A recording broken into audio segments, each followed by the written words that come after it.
എറണാകുളം ചമ്പക്കരയിൽ മകൻ അമ്മയെ കൊലപ്പെടുത്തിയതിന് ഞെട്ടൽ ഇപ്പോഴും വിട്ടുമാറിയിട്ടില്ല.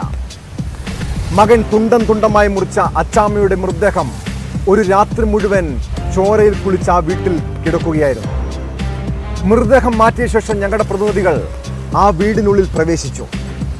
ഭയപ്പെടുത്തുന്ന കാഴ്ചകളാണ് അവർ അവിടെ കണ്ടത്.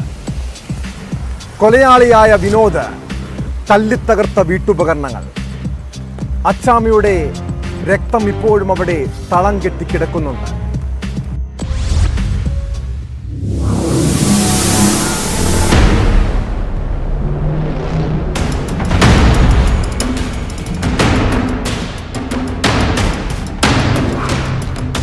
ഇന്നലെ മരിച്ച ചമ്പക്കര സ്വദേശി അച്ചാമ്മയുടെ മൃതദേഹം ഇന്ന് രാവിലെ ഇൻക്വസ്റ്റ് നടപടികൾ പൂർത്തിയാക്കിയതിനു ശേഷം പോസ്റ്റ്മോർട്ടത്തിനായി കളമശ്ശേരി മെഡിക്കൽ കോളേജിലേക്ക് കൊണ്ടുപോയി. ഞായറാഴ്ച വരെ മൃതദേഹം മോർച്ചറിയിൽ സൂക്ഷിക്കും. ഓസ്ട്രേലിയയിലുള്ള മകൾ എത്തിയതിനു ശേഷമായിരിക്കും സംസ്കാര നടപടികൾ ഉണ്ടാവുക. കൊലപാതകം നടന്ന ചമ്പക്കരയിലെ അച്ചാമ്മയുടെ വീട് സന്ദർശിച്ചപ്പോൾ കണ്ടത് വളരെ ഭയപ്പെടുത്തുന്ന ദൃശ്യങ്ങളായിരുന്നു. പ്രതി വിനോദ് ആ വീടാകെ നശിപ്പിച്ചിരുന്നു.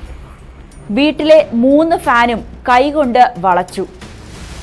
ഇലക്ട്രോണിക്സ് ഉപകരണങ്ങളെല്ലാം തല്ലി തകർത്തു.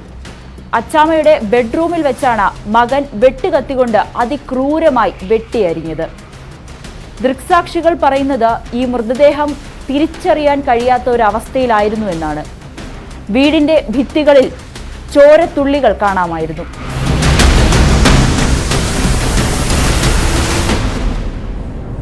ഇന്നലെ വൈകുന്നേരം 4 മണിയോട് കൂടിയാണ് ചമ്പക്കരയിലെ ആ ഫ്ളാറ്റിൽ അച്ചാമ്മയുടെ നിലവിളി ശബ്ദം കേൾക്കുന്നത്. സമീപ പ്രദേശത്തുള്ളവർ ഉടൻ തന്നെ കൗൺസിലറെ അറിയിച്ചു. കൗൺസിലർ പോലീസിനെ അറിയിച്ചു. പോലീസ് എത്തി വിനോദുമായി സംസാരിക്കുമ്പോൾ വിനോദ് പറയുന്നത് ഇവിടെ പ്രശ്നങ്ങളൊന്നുമില്ല എന്നാണ്. ഒപ്പം അച്ചാമ്മയോടും ചോദിച്ചു. അച്ചാമ്മയും ഇത് തന്നെ ആവർത്തിച്ചു. താനിവിടെ സുരക്ഷിതയാണ്, ഇവിടെ പ്രശ്നങ്ങളൊന്നുമില്ല, വിനോദ് തനിക്ക് ഒരു ഉപദ്രവവും ഉണ്ടാക്കുന്നില്ല എന്നാണ് അച്ചാമ്മയും പോലീസിനോട് വിശദീകരിച്ചത്. ഇത് കേട്ട് പോലീസ് തിരികെ പോയി. എന്നാൽ 1 മണിക്കൂറിന് ശേഷം വീണ്ടും അച്ചാമ്മയുടെ നിലവിളി ശബ്ദമുയരുകയും ഒപ്പം ആ വീട്ടിലെ പല ശബ്ദങ്ങളും പുറത്തേക്ക് കേൾക്കുന്ന ഒരു സാഹചര്യമുണ്ടായി. ഉടൻ തന്നെ വീണ്ടും സമീപ പ്രദേശത്തുള്ളവർ പോലീസിനെ അറിയിച്ചു. പോലീസ് എത്തുമ്പോഴേക്കും കാര്യങ്ങളെല്ലാം കൈവിട്ടുപോയിരുന്നു.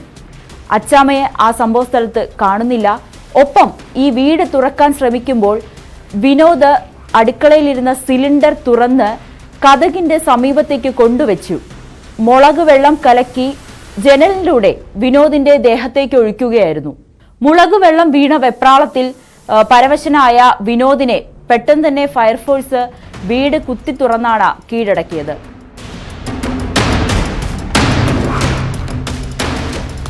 ഇതിനിടയിൽ പോലീസിനെതിരെ ഗുരുതര ആരോപണവുമായി വാർഡ് കൗൺസിലറും മരട് ചെയർമാനും രംഗത്തെത്തി.